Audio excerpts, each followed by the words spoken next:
there, bud. I didn't see you sit down at the computer screen. Welcome to Pengrowth. At Pengrowth, the health and safety of all personnel and the protection of the environment are key considerations in our daily business activities. Our vision is to achieve a workplace where there are zero incidents. This is accomplished by a knowledgeable and innovative workforce that is involved in continuously improving health and safety performance. Remember, we at Pengrowth believe zero is possible.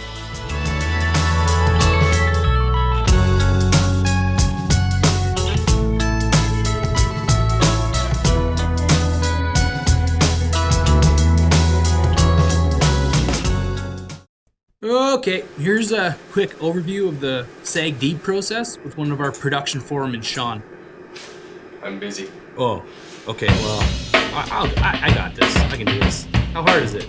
Steam in, oil out. I got this. Okay, so steam... Volume down. There we go. Steam-assisted gravity drainage is an enhanced oil recovery technology for producing heavy crude oil and bitumen. It's an advanced form of steam stimulation in which a pair of horizontal wells is drilled into the oil reservoir, one a few meters above the other. High-pressure steam is continuously injected into the upper wellbore to heat the oil and reduce its viscosity. This causes the heated oil to drain into the lower wellbore, the producer, where it is pumped out. The emulsion is then sent to a central processing facility, or CPF, where it gets separated into produced water, produced gas, and oil. The oil produced at Lindbergh has a very high density, so we have to add a low-density diluent to reduce the viscosity so that it can flow through a pipeline and we can get it to market. Produced water is treated with the de-oiling train of vessels and tanks. Once the majority of the oil is removed from the water, it is sent to the evaporators. The evaporators work on the principle of added heat through mechanical vapor compression. This distills the water into a very pure state. The clean water from the evats is then pumped to the steam generators and Hersigs to be converted back into steam. That freshly converted steam, if you may, is then injected back into the reservoir. Produced gas is considered to be a usable byproduct. It's mixed with sweet fuel gas and used as fuel to create steam for a reservoir. And that's SAG-D in a nutshell. It's just a big cycle.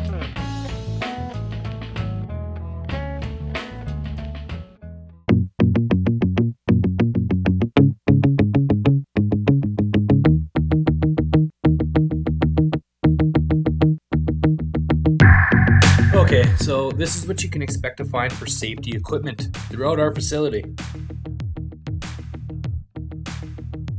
Safety showers, safety cabinets, SCBAs, eye wash bottles,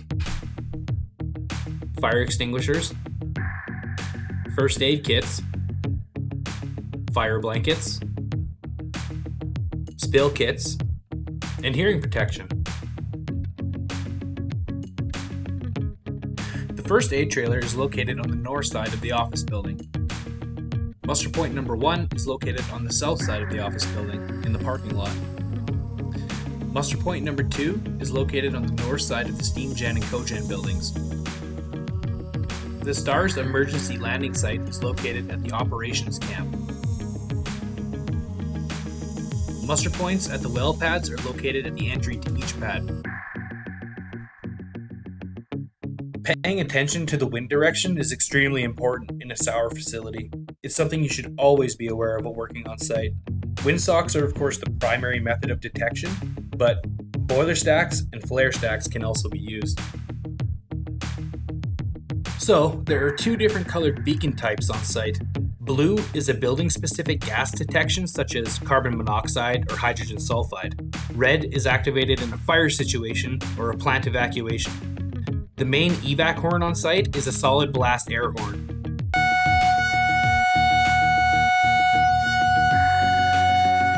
This air horn can be heard throughout the entire plant.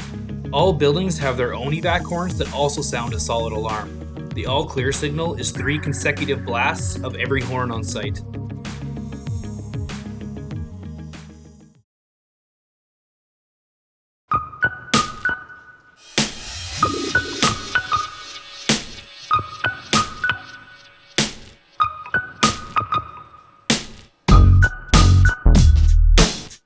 I'm about 96.5 97% sure I don't have to tell you this, but you should keep where you work clean.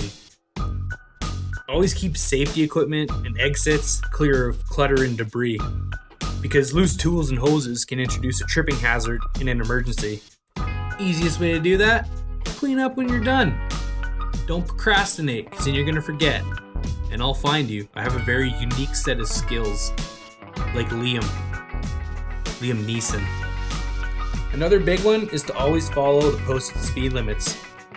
50 kilometers to 30 kilometers an hour on the main road, depending on where you are, and 20 kilometers an hour on the plant site and well pads.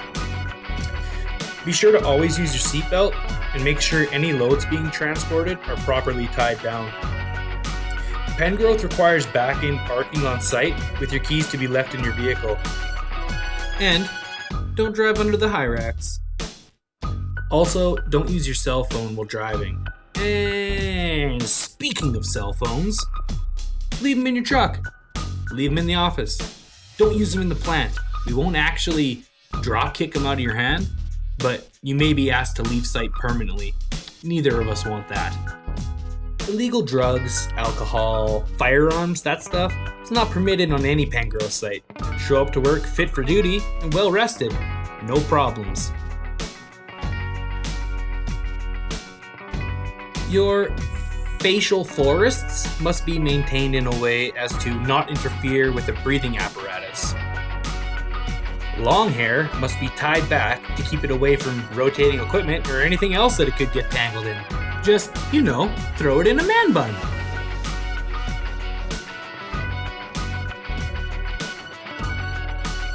Harassment or horseplay of any kind will not be tolerated on site. Hey, stop it. Stop. The smoking area is located on the east side of the office building, 5 meters away from the entrance.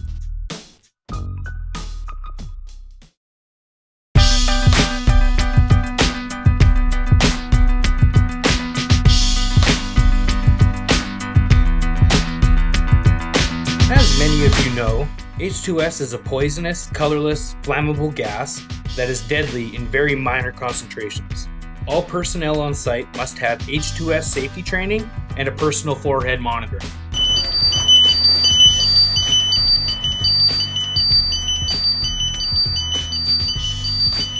Along with H2S, your forehead monitor will detect a low oxygen condition, carbon monoxide, and explosive hydrocarbon vapor, also known as LELs.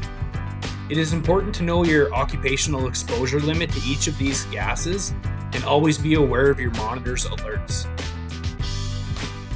There are many hazardous chemicals on site, and you must be aware of the chemicals you are working with. Always refer to the material safety data sheet when working with an unfamiliar chemical. MSDSs can be found attached to the pumps, inside the safety cabinets, and inside the control room in both labs and binders. The most up-to-date versions of the MSDSs can be found online on the Insider.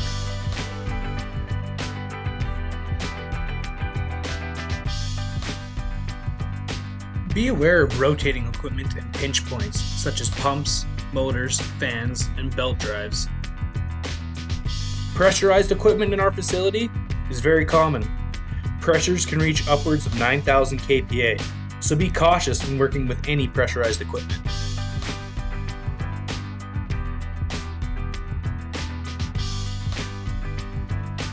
The high-pressure steam system at Lindbergh can be upwards of 280 degrees Celsius, and painful burns can happen at temperatures as low as 50 degrees Celsius, so always protect yourself when working with any extreme temperatures.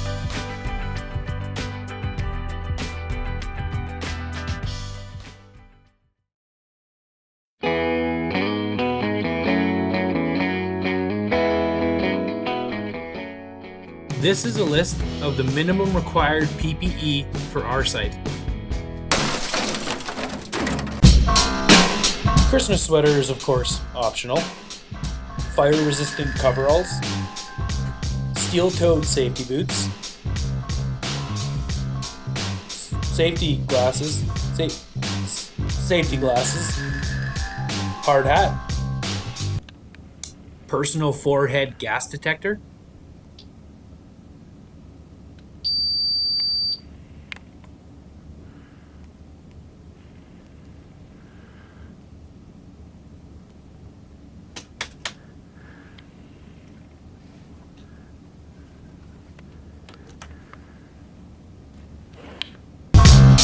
leather gloves, and, well, a tool belt isn't necessarily PPE, but it does make you look important, and it's pretty neat.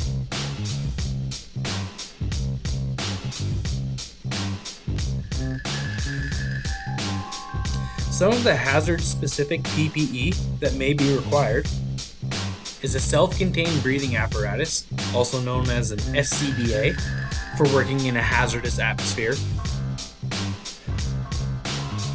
a fall arrest harness with a shock-absorbing lanyard for working at heights, and a chemical-resistant suit for working with hazardous or corrosive material.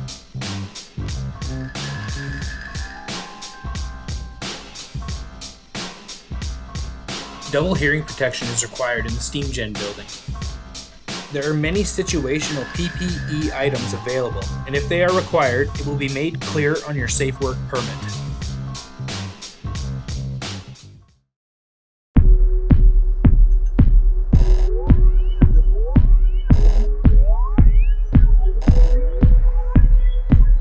Safe work permits are required before any work is started.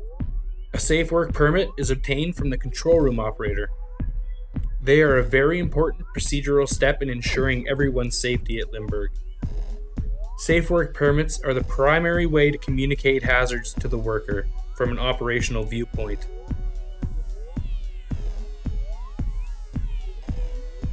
Special permits may be required in some cases, such as a confined space entry or a ground disturbance permit. So, a pre-job hazard assessment is required by everyone before a job is started. You will find one on the back of every safe work permit. These are sometimes called a tailgate meeting. It is a great way to get a conversation going about the hazards and see what everyone thinks about the job. The lockout system is a way of ensuring there's zero energy in a system. Operations will install the lotto or lockout tagout on the equipment and then review it with the maintenance personnel. Once it is completed, it is then brought to the closest lockout board to be car sealed.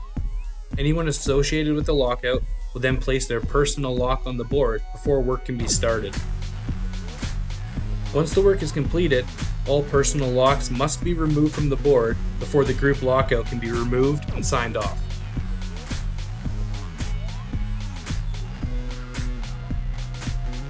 Make sure you know what is required of you in an emergency.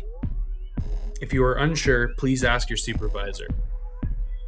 The emergency response binder can be found in the control room.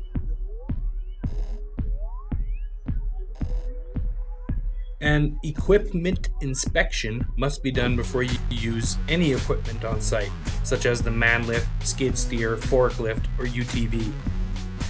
Inspection booklets can be found on the piece of equipment. If the book is full or missing, please notify your supervisor.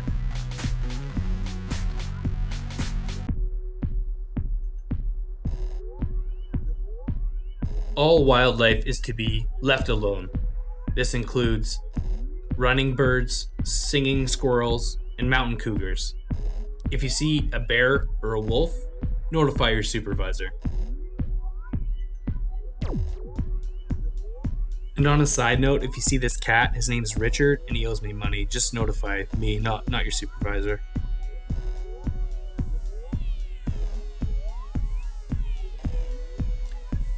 A general rule is, if you think it's a near miss or an incident, then it probably is. In the case of a steam leak, first you should safe the area if possible, and warn others in the area verbally and with danger tape. Notify your supervisor immediately and let them know what you found and what you did to help make the area safe. Any and all incidents need to be reported.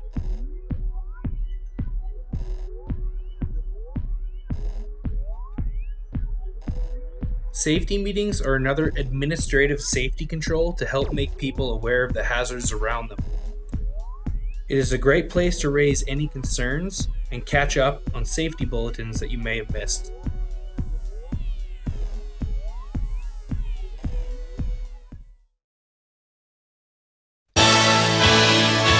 Well, folks, that's it for me. Thanks for watching my safety video. I hope you enjoyed it as much as I sure did. Remember, if you have any questions whatsoever, don't be afraid to ask. Everybody here is very friendly and be really happy to help you out. Well, remember, keep fit and have fun. Also, work safe. Work safe, Alberta.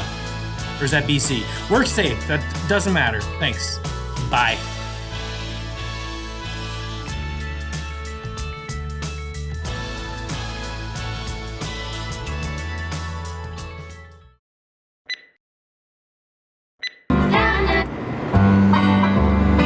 I'm a nut. This is your song. I'm a little late.